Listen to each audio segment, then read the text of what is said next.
Cənab Səbri gəlsin bura. Səbri. Üstü bir mantolu köynəyi çıxartmışdır.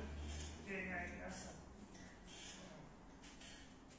Əziz tələbələr, inşallah hamınıza vazifəni yazmışıq, hamınıza veriləcək.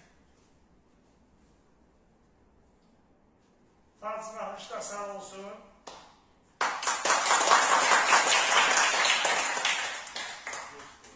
Təbrik edirəm. İnşallah Allah'ın köməyini Olimpiya, Avropa çempiyon olar. Ufun mənimlə görüş, Sevim mənimlə görüş. Azərbaycan Yusuf Fatih Qulu. Sevim mənimlə görüş. Bir daha səni təbrik edirəm. Allah'ın köməyini əyninə gelib döyüşərsən. Çok sağ ol. Gözəldir.